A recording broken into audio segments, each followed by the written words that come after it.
بسم اللہ الرحمن الرحیم۔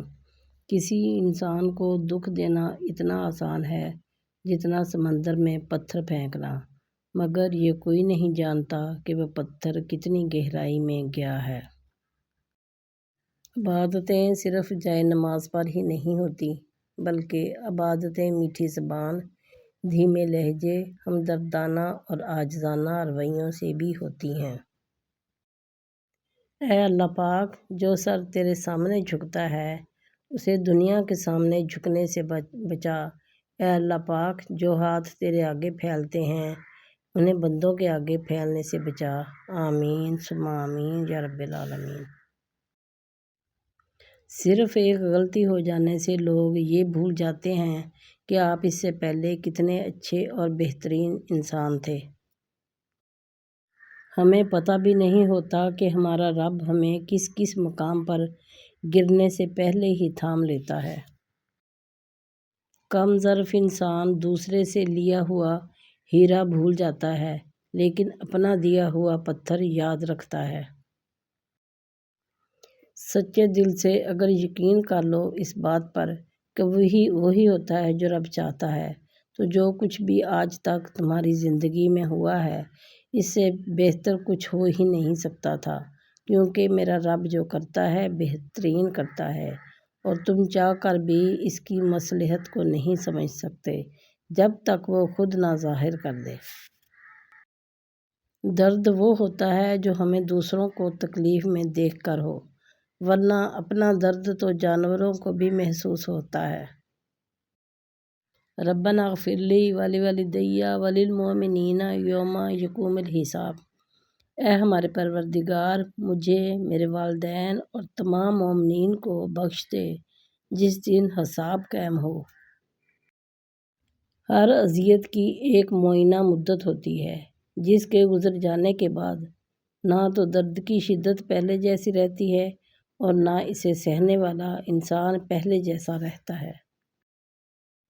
اے میرے خدایا، ہمیں بے روزگاری، تنگ دستی، محتاجی، رزق میں کمی، قرض، مرض، اولاد کے دکھ، ناگہانی موت، بری نظر اور حرام کی کمائی سے محفوظ فرما۔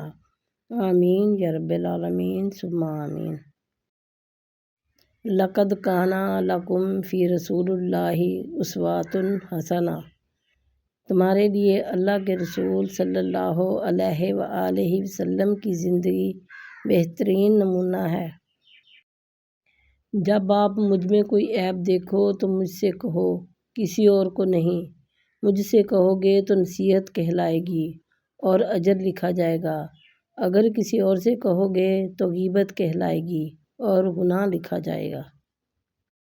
درد تو صرف وہی دیتے ہیں جنہیں ہم اپنا کہتے ہیں، ورنہ غیر تو دھکا لگنے پر بھی معافی مانگ لیا کرتے ہیں۔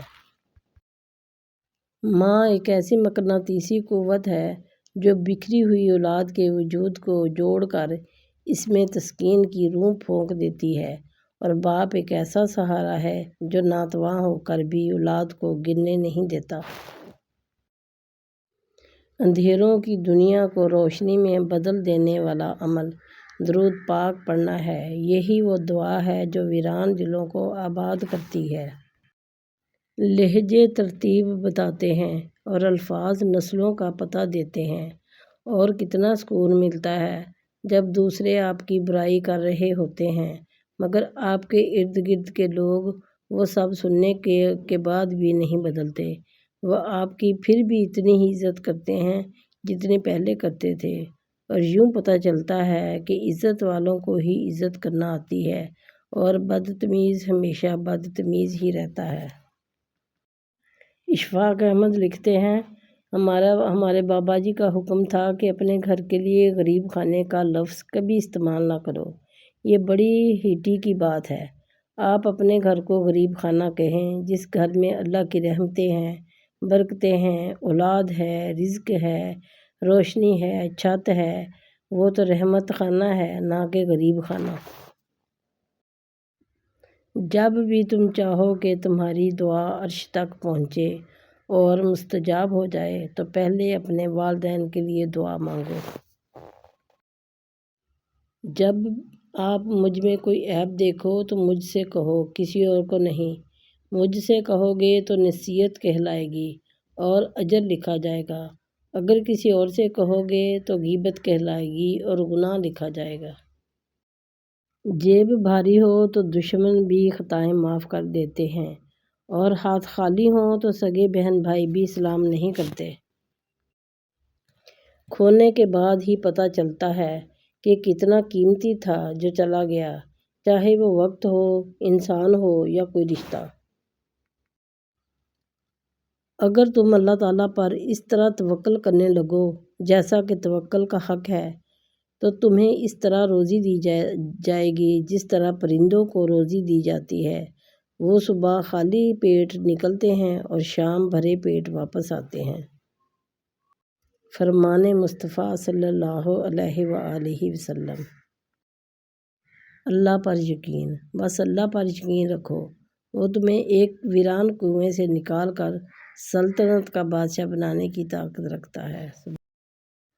اللہ تعالیٰ فرماتے ہیں، ایسے لوگ جو خود بھی کنجوسی کرتے ہیں اور دوسروں کو بھی کنجوسی کی تلقین کرتے ہیں، اور اللہ نے ان کو اپنے فضل سے جو کچھ دے رکھا ہے اسے چھپاتے ہیں، تو ہم نے ایسے ناشکروں کے لیے ذلت کر دینے والا عذاب تیار کر رکھا ہے۔